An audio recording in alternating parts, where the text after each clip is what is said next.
feel like Sam's definitely funnier. It's certainly with like one-liners. Like his sense of humor I appreciate. So I think he definitely gets me. I mean, I laugh a lot in general, but I do think he's a funny guy, and so I definitely think it plays a very big role in our friendship for sure. For sure. That's good. You have a good sense of humor, though. I mean, that. So now you're touting yourself because if I have a good sense of humor and I'm saying I laugh at your jokes, then that just makes you the funny guy. You said right? that. I didn't say it. Okay. You're putting those words back. We have this huge breakfast on Christmas Eve, and she's always there. She's the only one who ever comes early, and even to this day. Like 6 o'clock in the morning. She comes at 6 in the morning, and she Or works just like over. everybody else to prep for the Christmas Eve breakfast. Yeah. And everybody in my whole family, like 50 to 100 people come, everybody knows her. Because she's been going for like 10 years. She's never missed a Christmas Eve. Speaking to the fact that we share a room, and one of the things that she probably doesn't even realize is just how kind she is. So she somehow does this thing, even if I'm asleep first, where she is as quiet as a mouse as she's walking up the stairs. This is like a ninja gift that she has. And she opens the door, and even when I'm like half asleep, I still notice it. She opens the door so quietly, and it's like she somehow skips the places in our very creaky floor. She somehow misses those for the most part. It's like she's mapped out a way to not be loud. So yeah, she's just extremely kind and just thoughtful. Genuineness or genuinity?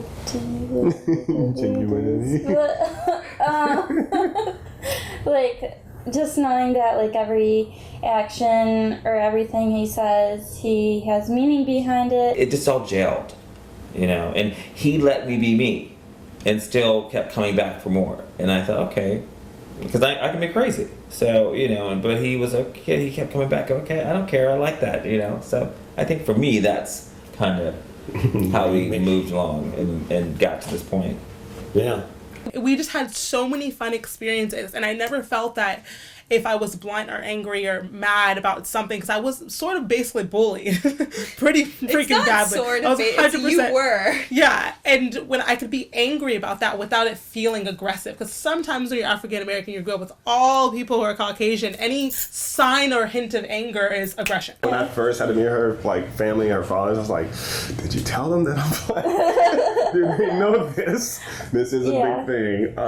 What about when I first met your family? Or just, coming to me, not just my parents, but then my extended family, and just it really being a shock and being a topic of conversation is you. You can kind of tell from, like, the things that they'll ask me. When we're having a conversation, they'll probably like expect me not to be a little bit not to be like very knowledgeable. So they'll try to like kind of break down to me. Whereas if, I can see or hear them having a conversation with someone else, they're not approaching them the same way they would me. My family is really, really well educated, but that's not what was perceived at first. I almost had to prove it. I legitimately almost had to prove that my dad was an aerospace engineer. So I live in the south of Houston. It's super diverse. And so moving to Waco was like, oh, this is what it means to live in the South and see Confederate flags flying. And having friends being called the N-word when they're shopping at Walmart. How old were you? 17, 18-ish, around that age. Yeah, it took me about double those years. More. Yeah. I remember my uncle saying to me, you're young, you're African American, so when a cop stops you, they're going to shoot first and ask questions later. And it never really dawned on me what he meant by that until, like, when I was in college. I was at the American Academy, and it was Mother's Day weekend. I went over to mail my Mother's Day card. So I had on shorts and a tank top. It was hot. And I went to the 7-Eleven across the street. I didn't bring my ID because I just took the money for the stamp and the card and was going to post it. And all of a sudden, I come back from posting the card, and these 4 cop cars surround me. And they said, "Get down on your knees." And I'm like, "What?" And I was like, "Oh my God, what?" And so I got down on my knees like they said, And then they came over to me, and they're like, and they picked me up, and they threw me up against the car. and they put handcuffs on me, and I'm like, what's going on? He goes, where are you from? I said, I live right over there. Where's your ID? I said, I don't have any ID. I told him what I just told you. And he's like, well, we heard that there's a guy fitting your description who's selling drugs on the corner here. And he's from Sacramento, which is really weird to this because I'm from Sacramento. So I thought, is that somebody trying to get back at me? I mean, I don't know but the whole point was, it was like, I'm not armed. I'm wearing tank top and shorts. Why do you have to handcuff me and throw me up against the car and then ask me why you're doing what you're doing? After I'm really, and I don't know if you ever had handcuffs on. Don't say anything, but they hurt. So and it was like, really, And so I think if you ask any African American person, mostly men of my age group, if they've ever had any run-in with the police, they're probably going to say, yeah, we have. I just started getting stopped. I started getting stopped a lot by cops, and I didn't really get it. I remember the first time I was stopped, it was because I was like riding my bike was I on the sidewalk? I think I was on the sidewalk, but it was an empty street, right? Empty street. There was no one walking around. So this is Lawrence, Kansas, college town. And you're riding your bike. I'm riding my bike to work. I used to work at the Holiday Inn. I got pulled over for a ticket, and even in that instance, my friend was saying, he's like, that cop was like being such an asshole to you, but he was like all cool with me. I'm like, man, that was like one of something. Like, well, at least I'm glad you were able to see it, because it does happen. He's like, dude, I didn't even know it was like that for him. He's like, yeah, it's like he's having me step out of the car, put my hands behind me. Well, my friend's just sitting there like, why is he being so nice to me? He's talking to me in a calm manner, but he's treating you like this. I don't know, dude. I don't know, but it's just it does happen. So, and all of a sudden there were like 3 or 4 cop cars. And they came and they completely encircled that U-Haul van, and they jump out and they asked, they said, when are my ID and what are you doing? And I said, my U-Haul broke down and I'm just trying to figure out what to do. And they're like, where's the person that was with you? And I went, what? I couldn't believe it. Why aren't you asking me about me?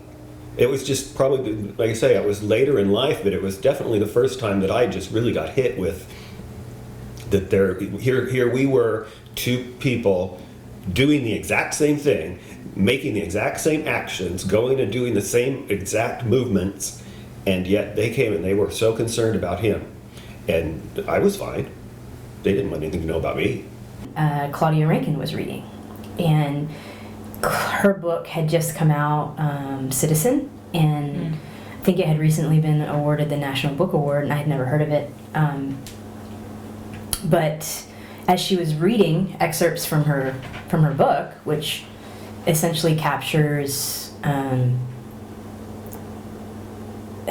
stories of microaggressions and also kind of weaving together what it's like to be a citizen in America today, along with some pretty poignant discussions on race, kind of in poetic, lyrical form, but then also kind of extended prose. It just had me in tears after I bought the book and started reading it, because I realized, I've been that aggressor, and I didn't know. I had no idea. And it was really heartbreaking. As a white person, you're not exposed to the racism that non-whites are exposed to. So it's like, I could never really know what it's like just because I'm white and I do have that privilege, so I could never attest to it. And I think about how black people feel. They feel like they haven't been listened to for a long time. They feel like, there was the Civil Rights Act of I think it was 1866. So that was right after the Civil War that defined citizenship, for African Americans. So you're talking since then, right? They still had almost 100 years to get to the Civil Rights Act of 1964, right? And then you had a whole civil rights movement, and then even after that, right? Obviously there's mass incarceration, which we don't have to talk too much about, but there are so many oppressive systems in this country that have existed for a very long time. So black people know all about that, right?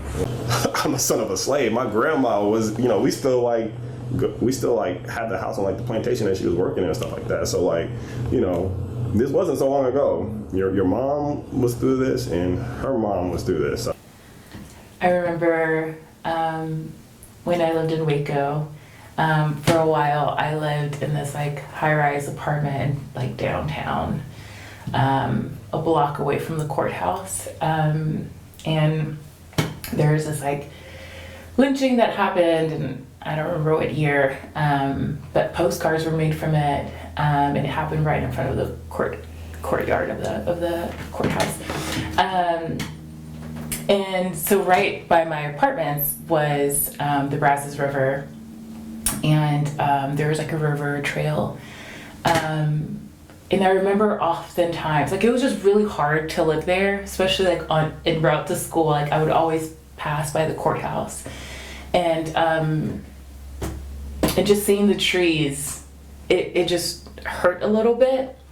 And I remember several times I would walk down the river trail, and I would sit under a tree, and I would just say, like, if these trees could speak, what would be the stories that they would tell? And it would be really, really hard to sit under the tree. But there was also this part of me that was like, I get to sit under this damn tree, you know what I mean? Like, I get to live in my privilege now of like what people fought for. But there was just something so breaking to be like, so many people lost their lives, names that we know or like we'll never know. And if these trees could tell the stories, like, man.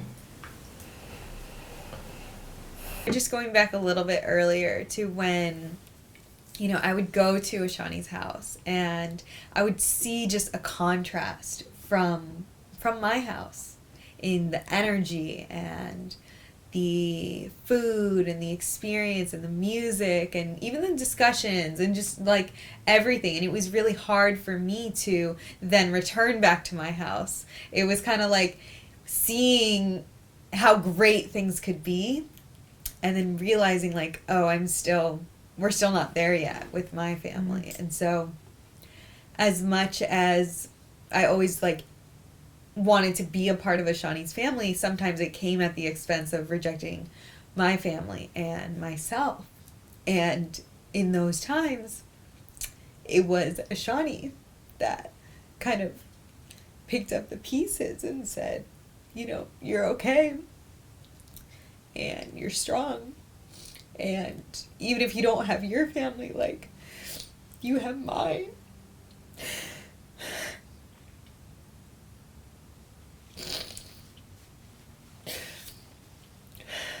And I just feel like that has allowed me to not only just find my voice, but be able to take risks and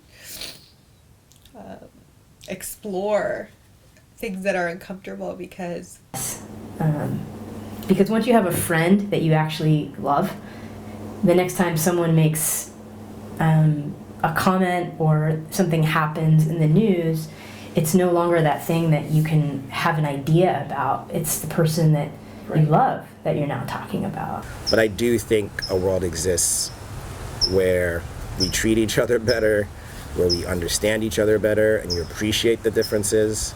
And those differences, albeit maybe foreign to you, you can still sort of appreciate, you know? And I don't think our biggest differences are our skin color. And so I think there's so much more that we've learned from each other. The differences that we have enhanced our relationship. It hasn't hindered it in any way. You know, I'd date her if she was orange, purple, yellow. It's not, you know, it's not just because of her skin, it's because of her personality. And at what point can you just say, we're just family and we're just traveling in this life together, you know? Yeah, we're just two best friends living in the world.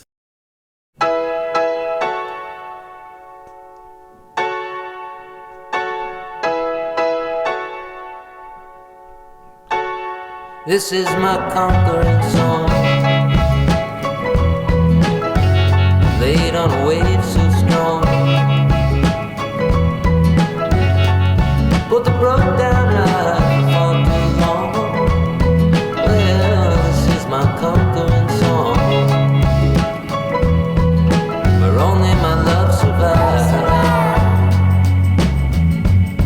long cross